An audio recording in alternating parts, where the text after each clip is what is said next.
We are now going to run a blood alcohol content test on our blood sample that we obtained from victim number 3. We were unable to obtain enough blood from victims 1, 2, and 4, and we were unable to get enough blood from the bloody gloves that we found in the bathroom to be able to run a blood alcohol test. The small amount of blood we were able to find on the bloody gloves will be used in a blood typing test for identification purposes. So for this lab, we are going to be running our victim's blood against 4 different standards so we can compare to see if there is any alcohol in the blood of that particular victim. So we're going to be testing for 0%, 0.04% blood alcohol content, 0.08, 0.10, and this will be where our victim's blood is. We will be using Petri dishes that are divided in half. Okay, and with this lab, we will need to move kind of quick because with anything that contains alcohol, there will be a time limit because of the evaporation rate of that alcohol. So these Petri dishes will be getting lids on them once we have put our contents and reagents in. Okay. So we will be using some standards today. Okay, they look like this. All right, we've got our blood and we've got, once again, 0%, 0.04, 0.08, and 0.10. So we will be doing the standards. We will be injecting approximately 1 ml of blood into our Petri dishes, and we're only going to be putting it in 1/2 of the Petri dish. So draw this up, okay. And we're only going to put it in 1/2 of that Petri dish. Okay.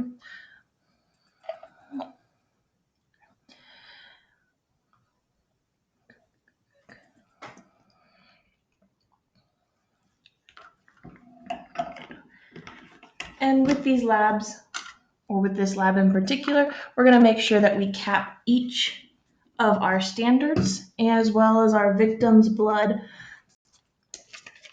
between each run. Okay. All right, I'm going to go ahead and do the 0.04.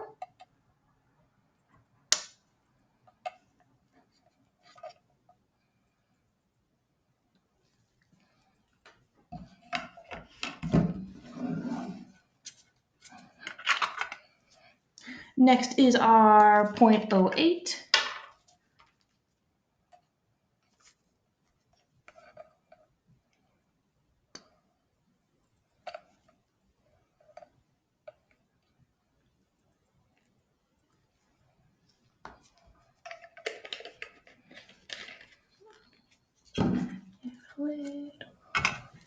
And then our last one will be the 0.10 or the 0.10.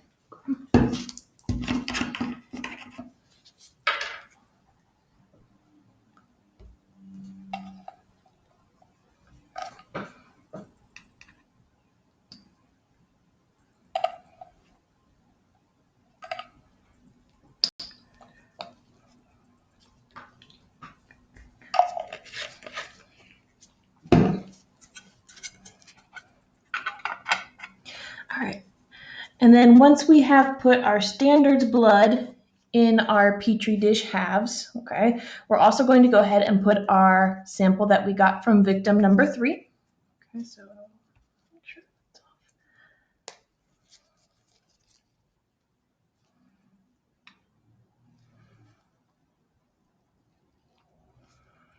Okay. We did not get a very large sample from victim number 3, but it should be enough for us to be able to test properly. Okay. The next thing we're going to do, so now that we have our blood in our Petri dishes, we're going to go ahead and put an alcohol indicator. Now, unlike most lab procedures, we do not mix the indicator with the blood. Instead, we're actually going to put the indicator on the other half of the Petri dish. Okay, so I will remove the cap off the Petri dish. We're going to put about 6 drops of our indicator. Okay. And I will show you our indicator. Okay, so it's just an alcohol indicator reagent. So there will be a color change. This alcohol indicator reagent is typically a yellow color coming out of the bottle, but then will change if the presence of alcohol is detected. So here we go. Okay, and we are using 6 drops of the alcohol reagent indicator. 1, 2, 3, 4, 5, 6. And then we're placing the caps immediately back on. And remember, we're doing that to avoid any evaporation that could occur.